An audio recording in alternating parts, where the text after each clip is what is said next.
Power corrupts, but absolute power doesn't just corrupt, it destroys the human mind entirely. Throughout history, kings and emperors who wielded unlimited authority over millions of lives gradually descended into madness so profound that their subjects lived in terror of their next whim. Today, we examine 11 monarchs whose habits were so disturbing, so utterly insane, that they challenge our understanding of human sanity itself. These weren't merely eccentric rulers with quirky preferences. These were men whose unchecked power transformed them into something barely recognizable as human. From emperors who believed they were made of glass to kings who held military tribunals for rats, these stories reveal the darkest truths about what happens when no one can say no to a ruler's increasingly deranged demands. The accounts you're about to hear are documented historical facts, preserved in court records, diplomatic correspondences, and the terrified testimonies of those who witnessed these monarchs' descent into madness. Each case study demonstrates how the isolation of absolute power, combined with the inability of anyone to challenge or correct a king's behavior, creates the perfect conditions for complete psychological breakdown. What makes these stories particularly chilling is not just their grotesque nature, but their historical accuracy. These weren't mythical tyrants or fictional monsters. They were real men who ruled real kingdoms, making decisions that affected millions of lives while trapped in the prison of their own shattered minds. The progression from eccentric ruler to dangerous madman follows a disturbingly consistent pattern across cultures and centuries.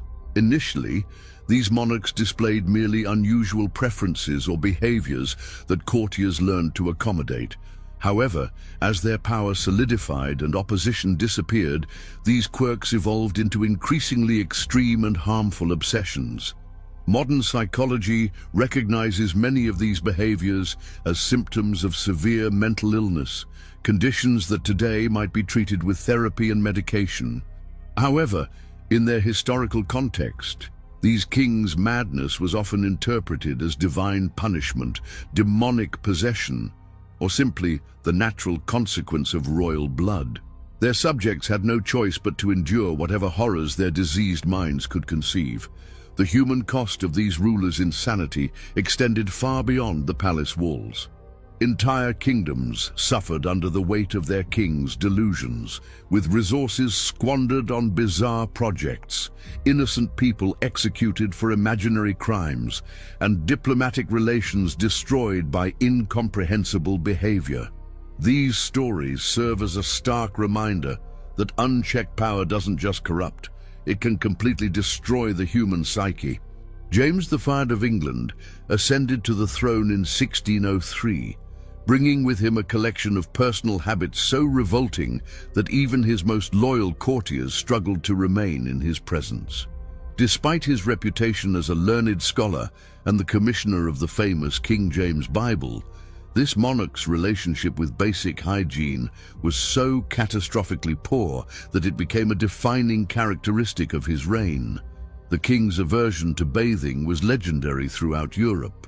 Court records describe a man who went months without washing, believing that water weakened the body and made it susceptible to disease. His unwashed hair became a breeding ground for an army of lice so extensive that courtiers could actually hear them moving when they stood close to the king. The infestation was so severe that the parasites would fall from his head onto official documents during state meetings. His breath was described by the Venetian ambassador as putrid beyond description, a condition that made private audiences nearly unbearable for foreign dignitaries. The king's teeth, blackened and rotting from neglect and a diet heavy in sugared fruits, contributed to an oral odor so powerful that it could clear a room. Court physicians, too terrified to suggest proper dental care, instead offered the king strong wines and perfumed waters that did nothing to address the underlying problems. James's clothing, never properly cleaned, accumulated layers of grease, food stains and bodily fluids that created a permanent stench around his person. The silk doublets and velvet robes that should have represented royal magnificence instead became repositories of filth. Courtiers learned to position themselves upwind of the king during ceremonies, and many developed the habit of breathing through their mouths when forced into close proximity with their sovereign. The psychological implications of James's hygiene habits extended beyond mere personal preference. His deliberate rejection of cleanliness seemed to represent a fundamental disconnection from the social norms that even the lowest peasants understood. This wasn't ignorance. James was highly educated and certainly aware of basic hygiene practices. Instead, his filthiness appeared to be an assertion of royal privilege taken to its most disgusting extreme. Foreign visitors often left England with tales of the unwashed king that damaged diplomatic relationships and England's reputation across Europe. French courtiers, themselves no strangers to irregular bathing habits, were nonetheless shocked by James's condition. Spanish ambassadors reported home that the English king's appearance and smell made formal negotiations extremely difficult to conduct with appropriate dignity. The tragedy of James I lies not just in his personal degradation, but in how his unchecked power allowed him to impose his revolting presence on everyone around him. No one possessed the authority to demand that their king maintain basic human cleanliness, and so an entire court was forced to endure the consequences of one man's descent into filthy madness. In the annals of royal madness, few delusions have been as persistent or as tragic as that of Carlos VI of France, who ruled from 1380 to 1422. This monarch, known to history as Carlos the Mad, developed a psychological condition so bizarre that it challenges our understanding of the human mind's capacity for self-deception. Carlos became absolutely convinced that his body was made entirely of glass, a delusion that dominated the final decades of his life and terrorized his entire kingdom. The king's glass delusion, medically known today as glass delusion syndrome, manifested in the most extreme ways imaginable. Carlos refused to allow anyone to touch him, convinced that even the slightest contact would cause him to shatter into 1,000 pieces. He would stand motionless for hours, afraid that any sudden movement might cause catastrophic breakage. Court sessions became surreal displays of a king frozen in terror of his own imagined fragility. To accommodate his delusion, court tailors were ordered to sew iron rods into the king's clothing, creating a primitive but effective suit of armor designed to protect his supposedly glass body from accidental damage. These metal reinforcements made his royal robes incredibly heavy and cumbersome, but Carlos insisted they were necessary to prevent him from cracking under the weight of normal movement. The sight of their king encased in this bizarre protective garment became a daily reminder of his complete psychological collapse. The practical implications of ruling a kingdom while believing oneself to be made of glass proved nearly impossible to manage. Carlos could not sit normally on his throne, instead requiring specially padded seats that he believed would cushion his glass body. He refused to ride horses, walk on stone floors, or participate in any court ceremonies that might involve physical contact. State business ground to a halt as the king became increasingly paralyzed by his irrational fears. His delusion extended to his sleeping arrangements, where Carlos demanded that his bed be surrounded by cushions and soft materials to prevent injury should he roll over during the night. He employed servants whose sole responsibility was to ensure that no hard objects came within arm's reach of their glass king. The royal chambers were stripped of anything that might pose a threat to his imagined crystalline structure. Foreign ambassadors reported home about the impossibility of conducting normal diplomatic relations with a monarch who believed he would shatter if someone shook his hand. Treaty negotiations became elaborate pantomimes where documents had to be placed on tables for the king to read rather than handed to him directly. The dignity and authority of the French crown suffered immeasurable damage as word spread throughout Europe about their glass king. The most tragic aspect of Carlos VI's condition was its duration.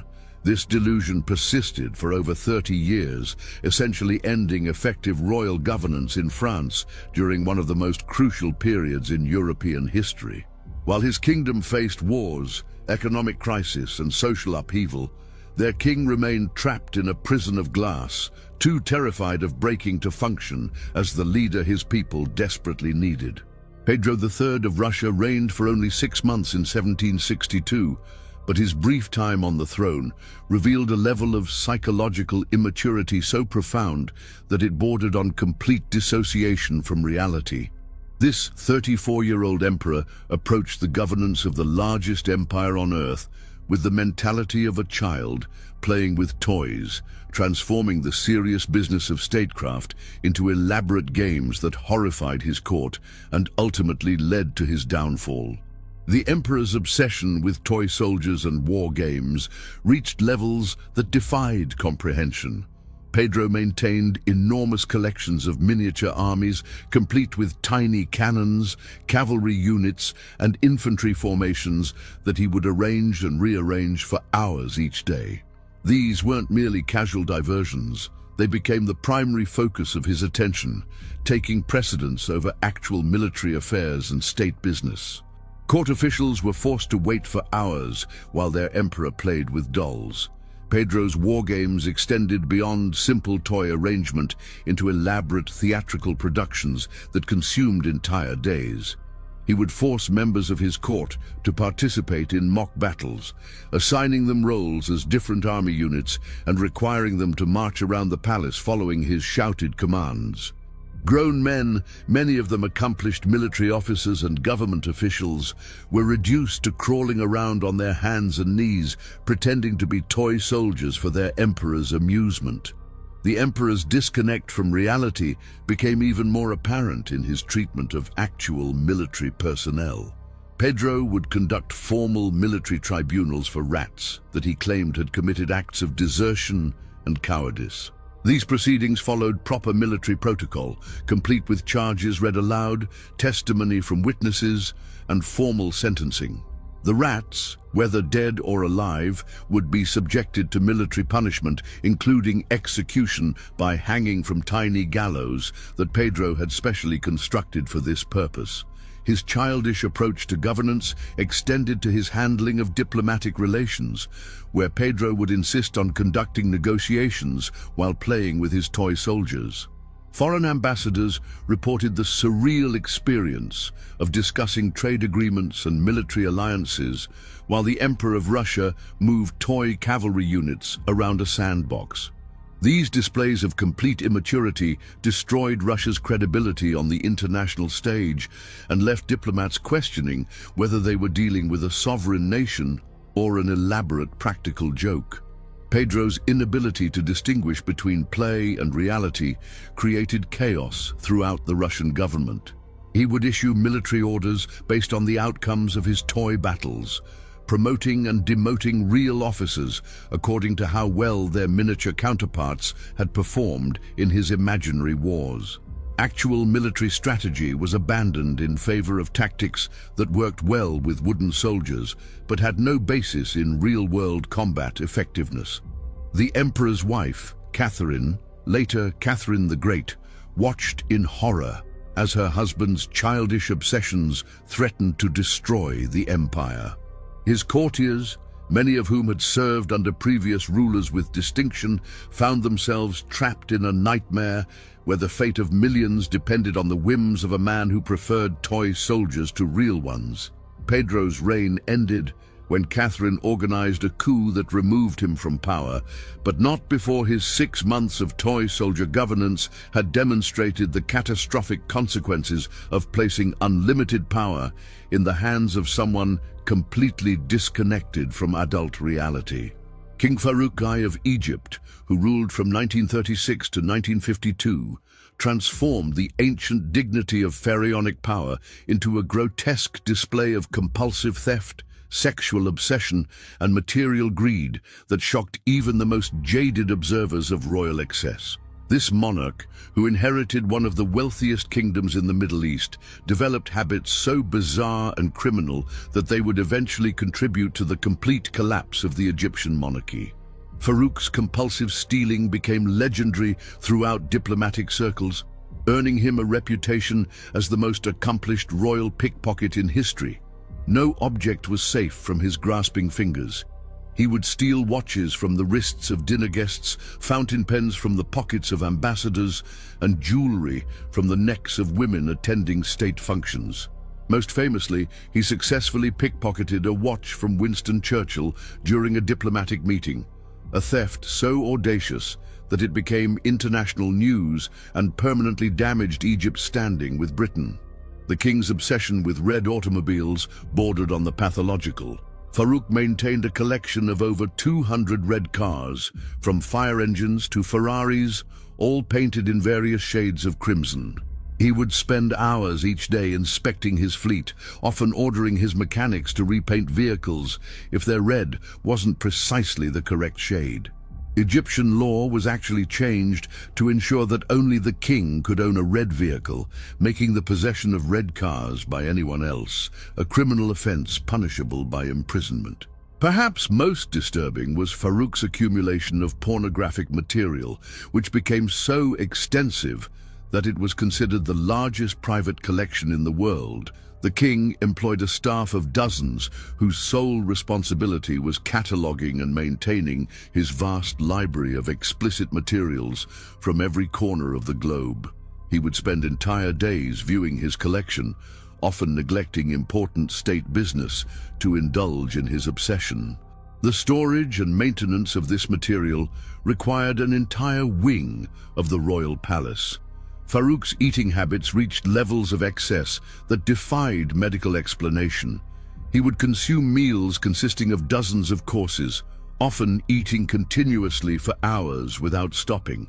Palace records show single meals that included multiple whole chickens, entire sides of beef, and desserts numbering in the dozens. His obesity became so extreme that special furniture had to be constructed to support his weight, and diplomatic protocols had to be adjusted to accommodate his physical limitations. The king's sexual appetites were equally excessive and indiscriminate. He maintained a harem that included hundreds of women from across the Mediterranean, many of whom were essentially kidnapped and held against their will. His sexual demands were so constant and extreme that palace physicians expressed concern about his health, while the women in his harem lived in a state of terror about when they might be summoned to satisfy his insatiable needs. The psychological profile that emerges from Farouk's behavior suggests a man completely consumed by immediate gratification, unable to delay or control any impulse regardless of its social or political consequences. His stealing wasn't motivated by need. He was one of the wealthiest men on earth, but by a compulsive inability to resist taking anything that caught his attention. This same lack of impulse control extended to every aspect of his life, from eating to sex to the accumulation of useless objects. The ultimate tragedy of Farouk's reign lies in how his personal obsessions consumed resources and attention that should have been devoted to governing Egypt during a crucial period in Middle Eastern history. While his people struggled with poverty and his nation faced complex political challenges, their king remained focused entirely on satisfying his endless appetites for food, sex, and stolen trinkets. King Martim of Aragon's death in 1410 represents one of the most bizarre and tragic examples of how even positive emotions, when taken to extremes, can prove fatal for those whose minds have been warped by absolute power. This monarch, known for his generally pleasant disposition and love of humor, died in circumstances so absurd that they challenge our understanding of the relationship between psychological state and physical health. The events leading to Martim's death began during a royal feast celebrating a successful hunting expedition. The king had enjoyed a particularly elaborate meal, consuming quantities of food that would have challenged even the most robust constitution. Court records describe a banquet featuring multiple courses of roasted meats, rich sauces, elaborate pastries, and copious amounts of wine. By evening's end, Martin was already suffering from severe indigestion and should have retired to bed to recover. Instead, one of his courtiers chose that moment to regale the king with what would prove to be a fatal joke about a deer they had encountered during the hunt. The specific content of the joke has been lost to history, but its effect on the overfed monarch was immediate and catastrophic. Martin began laughing with such intensity that he was unable to stop, his body convulsing with uncontrollable mirth that quickly evolved from amusing to alarming. What began as hearty laughter transformed into something far more sinister. The king's breathing became irregular as his diaphragm spasmed uncontrollably. His face turned red and then purple, and tears streamed down his cheeks as his body shook with violent convulsions. Court physicians rushed to his aid, but they had no experience treating someone whose laughter had become a medical emergency. Medieval medicine offered no solutions for a king literally dying of amusement. The laughter continued for what witnesses described as an unbearably long time, with Martin completely unable to regain control of his physical responses. His overstuffed stomach, already strained from the enormous meal, was subjected to violent contractions that may have caused internal damage. The combination of extreme physical exertion from uncontrolled laughter and the stress of excessive eating created a perfect storm of physiological crisis. Modern medical analysis suggests that Martin may have suffered from what we now understand as a fatal case of syncope, a condition where extreme laughter can trigger cardiovascular collapse in someone whose system is already stressed. The king's death was likely caused by a combination of factors: severe overeating, alcohol consumption, and the physical trauma of prolonged, uncontrollable laughter that his body simply could not withstand. The psychological implications of Martin's death extend beyond the immediate medical crisis. This was a man so accustomed to indulgence, so removed from normal human limitations, that he literally could not control his own responses to stimuli. His death by laughter represents the ultimate expression of a life lived without moderation or self-restraint, where even positive emotions became weapons capable of destroying him. The courtiers who witnessed Martin's death were traumatized by the experience of watching their king laugh himself to death. Many reported that they could never again enjoy humor without remembering the sight of their monarch convulsing with fatal mirth. The joke that killed the king was never repeated, and some courtiers reportedly developed a phobia of laughter that lasted for the rest of their lives.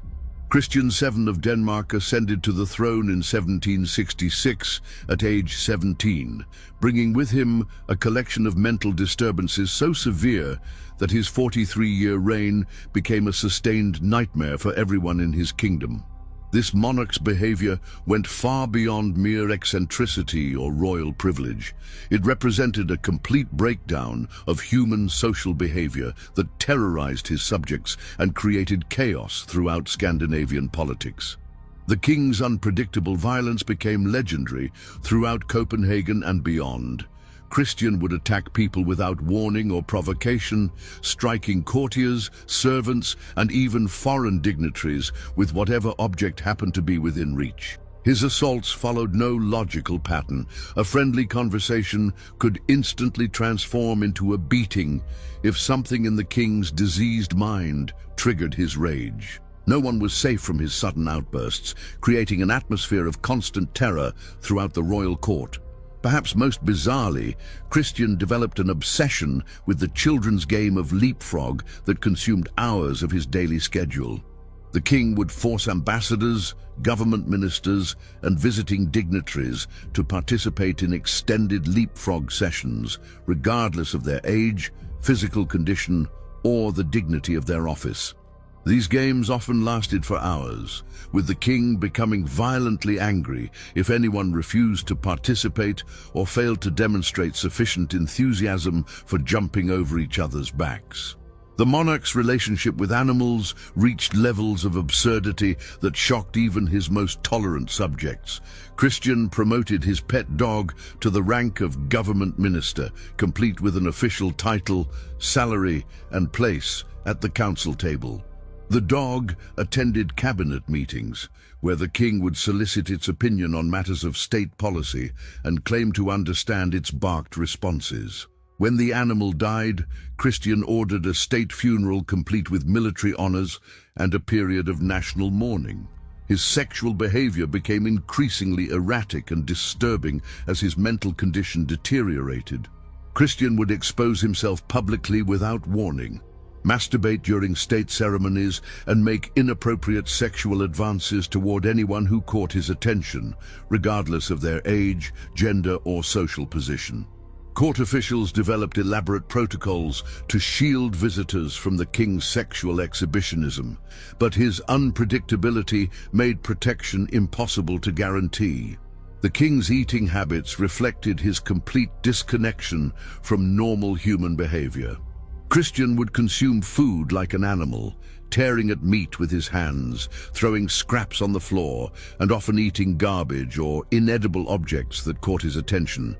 He would sometimes refuse to eat for days, claiming that his food was poisoned, then suddenly gorge himself until he vomited. Meals became public spectacles of degradation that horrified foreign visitors and damaged Denmark's international reputation. Perhaps most tragically, Christian's condition led to his complete manipulation by those around him, particularly his personal physician, Johann Friedrich Struensee, who became the real power behind the throne. Struensee used the king's mental illness to advance his own political agenda, essentially ruling Denmark through the puppet of a madman while carrying on an affair with the queen. This arrangement created a constitutional crisis that lasted for years and nearly destroyed the Danish monarchy. The human cost of Christian VII's madness extended far beyond the palace walls. His unpredictable behavior created instability that affected diplomatic relations, domestic policy, and the daily lives of ordinary Danes who lived in fear of their king's next incomprehensible decree. The tragedy of his reign demonstrates how mental illness in a position of absolute power can become a national disaster, affecting millions of innocent people who have no choice but to endure the consequences of one man's shattered mind. Gaius Julius Caesar, Augustus Germanicus, known to history as Caligula, transformed the might of the Roman Empire into a stage for displaying madness so profound and terrifying that it redefined the very concept of imperial tyranny. Ruling from 37 to 41 AD, this emperor's descent into complete psychological breakdown created a reign of terror that shocked even a civilization accustomed to violence and excess. His delusions of divinity and obsession with his horse represent some of the most documented cases of absolute power destroying human sanity. Caligula's relationship with his horse Incitatus became the defining symbol of his madness and the complete breakdown of Roman governmental institutions. The emperor didn't simply love his horse. He genuinely believed the animal possessed intelligence and capabilities superior to his human advisors. Incitatus was provided with a marble stable, an ivory manger, purple blankets, and a collar studded with precious gems. The horse lived in luxury that exceeded the comfort enjoyed by most Roman citizens, dining on golden oats while the emperor's subjects struggled with taxation and food shortages. The emperor's plan to appoint Incitatus as a consul of Rome represents perhaps the most insane governmental decision in recorded history. Caligula seriously intended to grant his horse the highest political office in the empire, complete with voting rights in the Senate and authority over military decisions. He would spend hours discussing policy matters with the animal, claiming to understand its responses and incorporating the horse's supposed advice into imperial decrees. Only Caligula's assassination prevented this appointment from becoming reality. Caligula's divine delusions extended far beyond his relationship with his horse. The emperor genuinely believed himself to be various gods, depending on his mood and the political circumstances. He would dress as Jupiter, complete with thunderbolt props and golden crown, demanding that his subjects worship him as the king of the gods. On other occasions, he claimed to be Apollo, Diana, or even Venus, requiring elaborate costumes and theatrical performances to support each divine identity. The emperor's demand for worship created a reign of terror throughout the empire. Citizens were forced to prostrate themselves before statues of Caligula, offering prayers and sacrifices to their divine emperor under penalty of death. He ordered the construction of temples dedicated to his own worship, diverting enormous resources from essential government functions to support his megalomaniacal delusions. The traditional Roman gods were declared inferior to Emperor Caligula, creating religious crisis throughout the empire. His conversations with statues of gods became public spectacles that horrified Roman citizens and foreign visitors alike. Caligula would spend hours talking to marble sculptures, sometimes arguing violently with them and occasionally ordering their destruction when they failed to respond appropriately. He claimed to receive direct communications from these statues, using their supposed messages to justify increasingly erratic and destructive policies. The emperor's behavior during public appearances became increasingly bizarre and threatening. He would suddenly interrupt speeches to announce new divine revelations, order random executions based on messages from his horse, or demand that the audience worship him immediately or face death. These events transformed what should have been dignified imperial ceremonies into terrifying displays of madness that left participants traumatized and the empire's reputation in ruins. Caligula's madness represented more than personal psychological breakdown. It demonstrated how absolute power could transform a human being into something that was no longer recognizably human. His delusions weren't merely eccentric beliefs, but fundamental breaks with reality that made rational governance impossible. The empire survived his reign only because it was murdered by his own guards, who recognized that allowing his madness to continue would destroy Rome itself. Ludwig II of Bavaria, who ruled from 1864 to 1886, created a fantasy world so elaborate and disconnected from reality that it consumed his kingdom's resources and ultimately led to his mysterious death. Known as the fairy tale king, Ludwig's obsession with recreating medieval romance and fantasy transformed Bavaria into a stage for his elaborate delusions, complete with impossible castles, imaginary dinner guests, and a complete rejection of the responsibilities of kingship.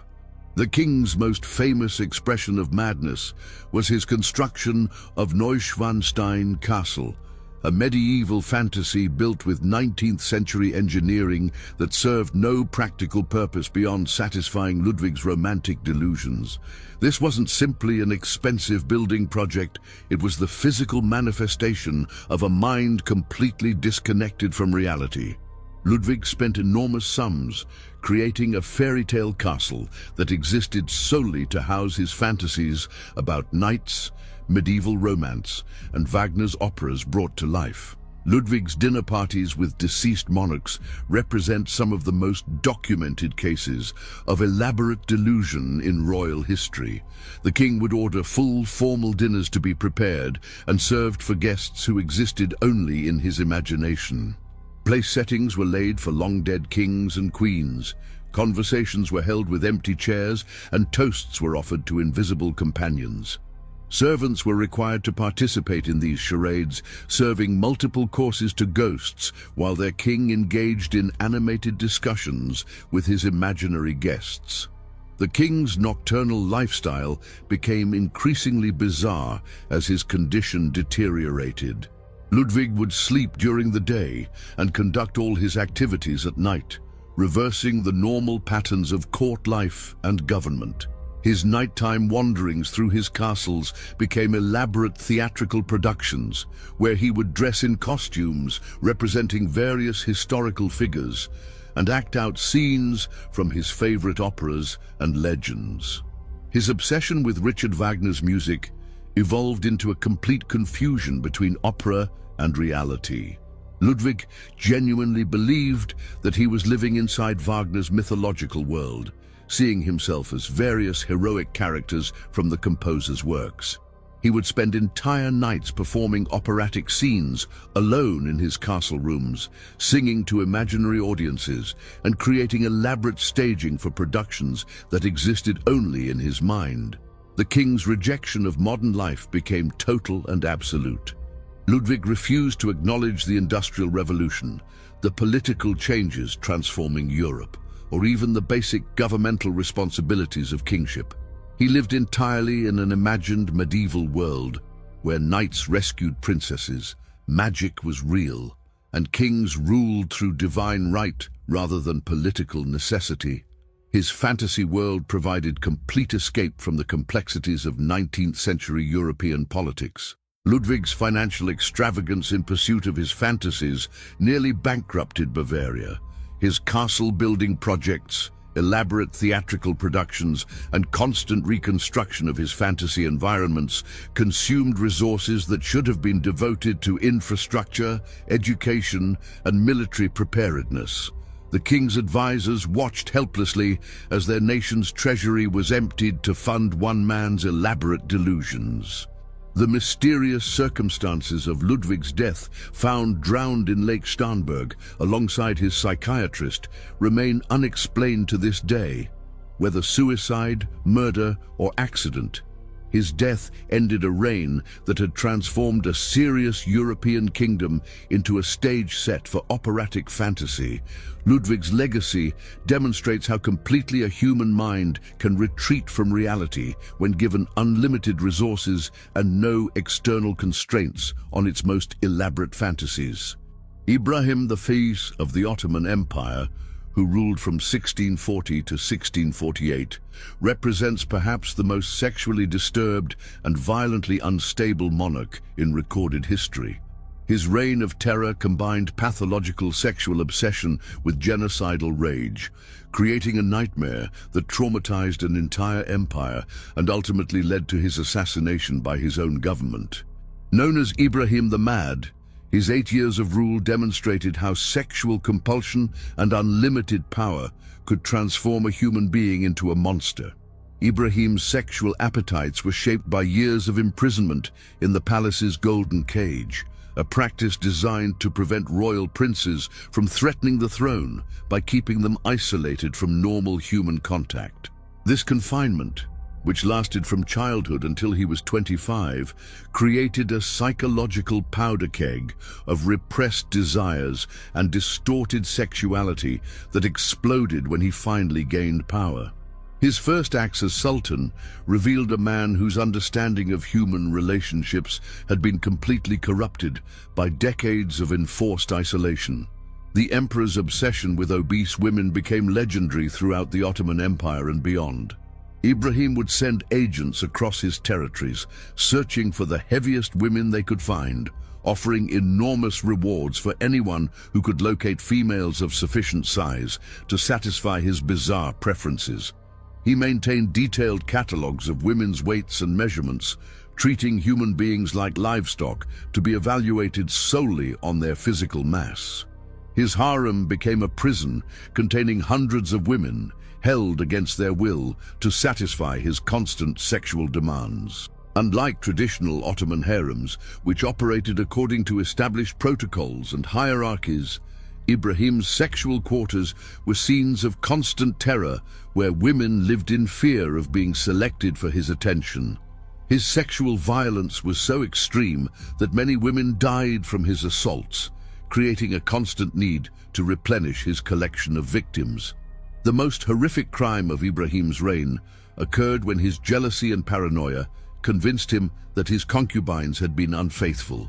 In a fit of rage that shocked even his most hardened advisors, the Sultan ordered the drowning of 280 women from his harem. These women were sewn into weighted sacks and thrown into the Bosphorus, creating a mass murder that represented one of the largest single acts of gender-based violence in recorded history. The few women who survived this massacre did so through extraordinary courage and luck. One concubine managed to tear open her sack underwater and swim to safety, later providing testimony about the horror she had witnessed. Her survival allowed historians to document the full extent of Ibrahim's genocidal rage and the systematic nature of his violence against women. Ibrahim's sexual compulsions extended beyond his harem to include random women throughout Constantinople. He would order the kidnapping of women who caught his attention on the streets, in markets, or even in their homes. No woman was safe from his attention, creating a climate of fear throughout the capital where families lived in terror that their daughters, wives, or sisters might be selected for imperial rape. The Sultan's mental deterioration became so extreme that he began covering his palace walls with expensive furs, claiming that only the softest materials were suitable for his skin. This obsession with tactile sensation created enormous expense for the imperial treasury, while demonstrating his complete disconnection from normal human experience. The palace became a bizarre sensory environment designed to satisfy one man's diseased perceptions. Ibrahim's reign finally ended when his own government, horrified by his crimes and terrified of the empire's complete collapse, organized his assassination. His death came not from foreign enemies or popular rebellion, but from the recognition by his own advisors that allowing his madness to continue would destroy the Ottoman Empire itself. His murder represented one of the few cases in history where a government felt compelled to kill its own ruler to save the nation from complete destruction. Qin Shi Huang, the first emperor of unified China, transformed his obsession with achieving immortality into a systematic program of self-destruction that ultimately killed him while demonstrating the complete corruption of human judgment by absolute power. Ruling from 259 to 210 BC, this monarch's pursuit of eternal life through the consumption of mercury and other toxic substances represents one of history's most ironic examples of how the fear of death can become the very cause of death. The emperor's terror of mortality began early in his reign and quickly evolved into a consuming obsession that affected every aspect of his governance. Qin Shi Huang employed armies of alchemists, physicians, and mystics whose sole responsibility was discovering the secret of eternal life. These supposed experts, terrified of disappointing their emperor, created increasingly elaborate and dangerous concoctions that they claimed would grant immortality to anyone brave enough to consume them. Mercury became the centerpiece of the emperor's immortality regimen, consumed daily in pills that were supposed to purify his body and grant eternal life. These mercury pills, prepared by court alchemists who understood nothing about the metal's toxic properties, were taken with religious devotion by an emperor who believed that swallowing poison was the path to godhood. The irony of consuming a deadly substance to avoid death was lost on a mind completely corrupted by the delusion of absolute power.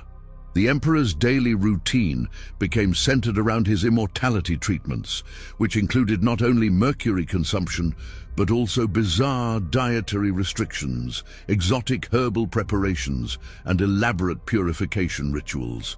He would spend hours each day consuming various toxic substances that his alchemists claimed were essential for achieving eternal life. These sessions became formal ceremonies attended by court officials who were forced to witness their emperor's slow suicide. Qin Shi Huang's obsession with immortality extended to massive construction projects designed to ensure his eternal comfort. The famous terracotta army, while impressive as an archaeological discovery, was created by an emperor who genuinely believed he would need military protection in the afterlife. Thousands of workers died creating this elaborate fantasy, their lives sacrificed to support one man's deluded beliefs about death and eternity.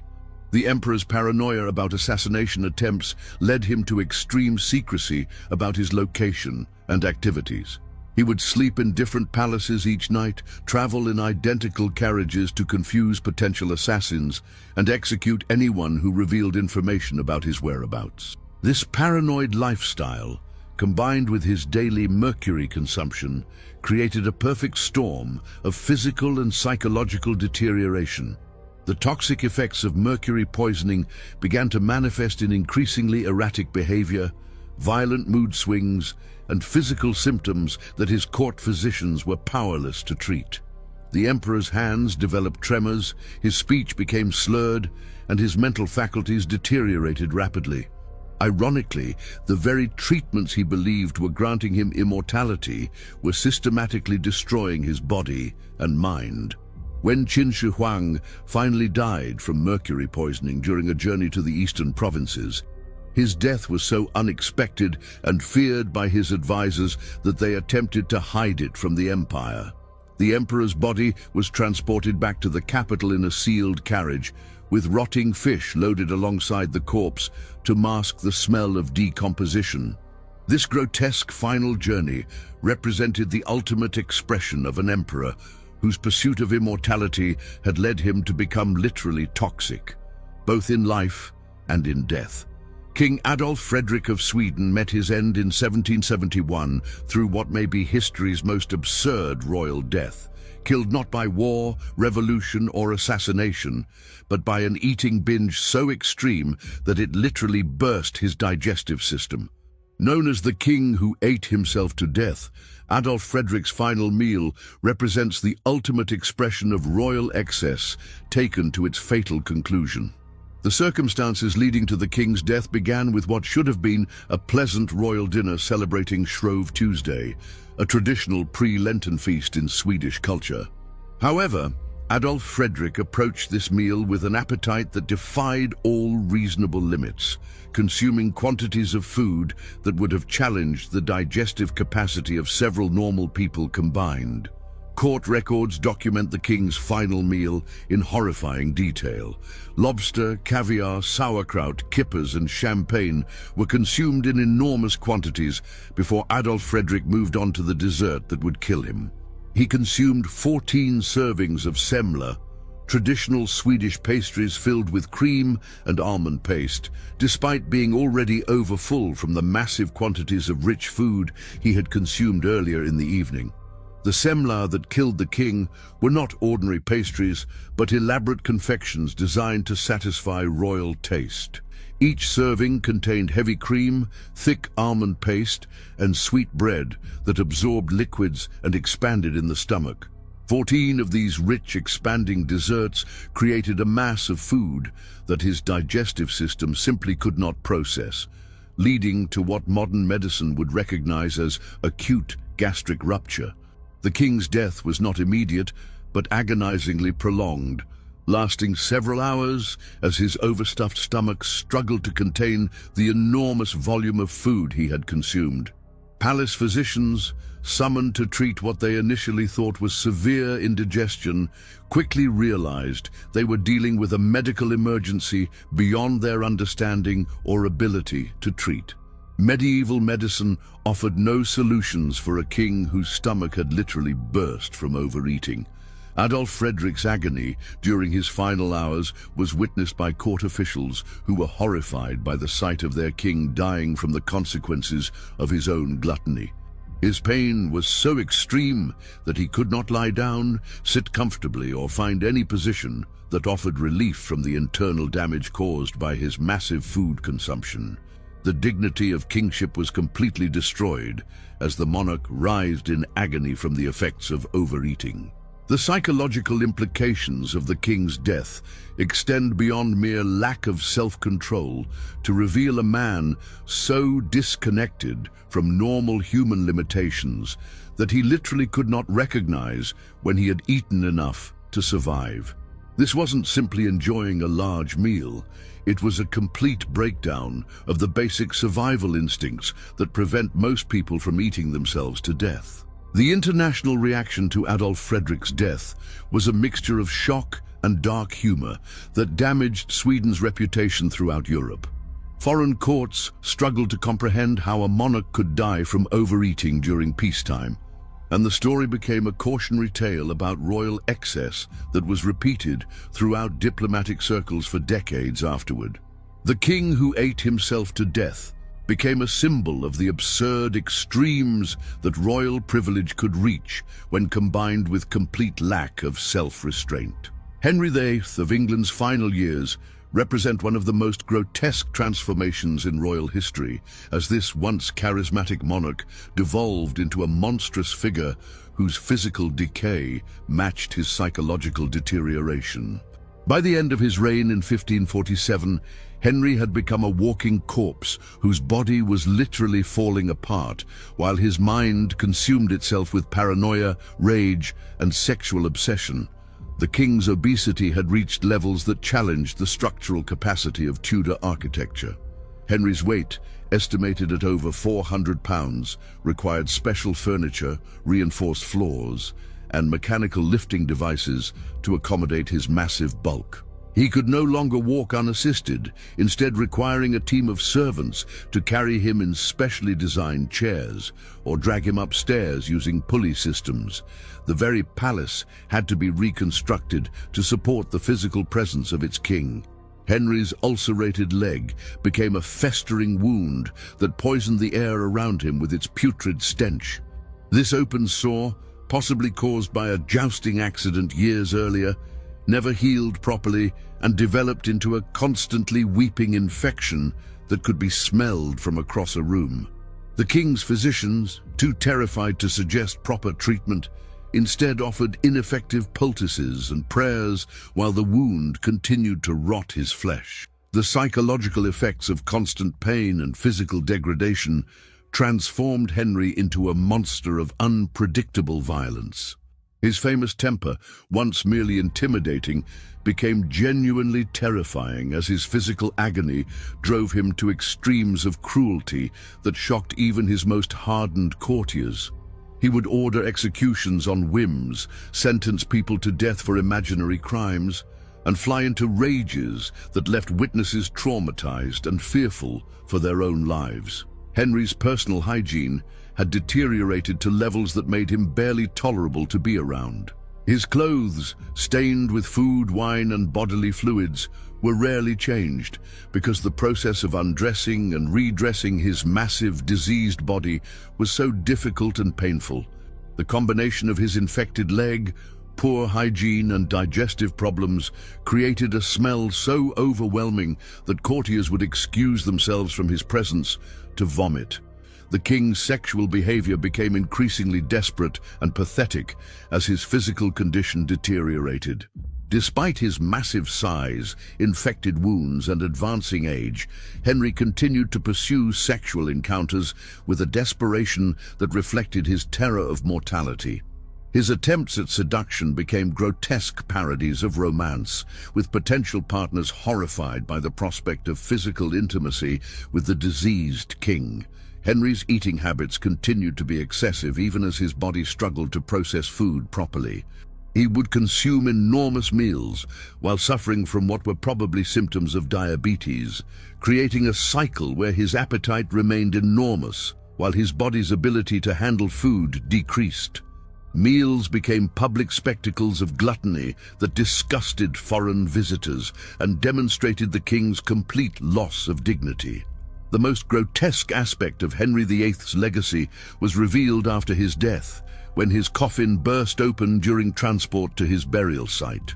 The king's body had begun decomposing so rapidly that the gases produced by putrefaction literally exploded his coffin, spilling his liquefied remains onto the floor of the church, where dogs were later observed licking up the fluids. This final humiliation completed the transformation of a once powerful king into something barely recognizable as human. The 11 monarchs whose stories we have examined represent more than historical curiosities or examples of individual mental illness. They demonstrate a fundamental truth about human nature that remains relevant today. When human beings are given unlimited power over others, when no one can say no to their demands or challenge their decisions, The result is not enlightened leadership, but the systematic destruction of their humanity. Each of these rulers began their reigns as recognizably human beings, but the isolation and unchecked authority of absolute power gradually stripped away their sanity, their moral compass, and ultimately their basic humanity. James I's filth, Carlos VI's glass delusion, Pedro III's toy obsession, and the sexual violence of Ibrahim the Mad all represent different expressions of the same fundamental breakdown, the corruption of human psychology by unlimited authority. The pattern that emerges from these cases is disturbingly consistent across cultures, centuries, and political systems.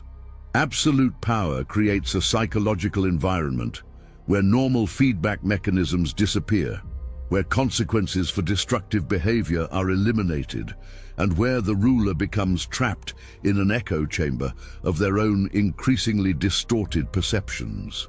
Without external constraints or genuine criticism, the human mind appears incapable of maintaining its connection to reality. Perhaps most disturbing is how these monarchs' madness affected millions of innocent people who had no choice but to endure the consequences of their rulers' psychological breakdown. While James I rotted in his own filth, England's government struggled to function. While Carlos VI cowered in fear of his imaginary glass body, France faced military defeats and political chaos. While Ibrahim drowned hundreds of women, the Ottoman Empire's resources were squandered on his sexual obsessions. The human cost of royal madness extended far beyond the palace walls to encompass entire civilizations whose development was stunted, whose resources were wasted, and whose people suffered under the weight of their rulers' diseased minds. These stories remind us that political systems which concentrate unlimited power in single individuals don't just risk creating individual tyrants. They guarantee the destruction of the tyrants themselves and everyone under their control. Modern psychology recognizes many of these behaviors as symptoms of severe mental illness that could potentially be treated with therapy, medication, and social support. However, the structure of absolute monarchy made treatment impossible because acknowledging the ruler's illness would undermine the entire system of government. The very institution that created these monsters also made their recovery impossible. The legacy of these mad kings serves as a warning about the fundamental incompatibility between unlimited power and human sanity. Their stories demonstrate that absolute authority doesn't just corrupt, it systematically destroys the human capacity for rational thought, moral judgment, and basic social behavior. In the end, unlimited power proves fatal not only to those who wield it, but to the civilizations unfortunate enough to be ruled by the monsters it creates.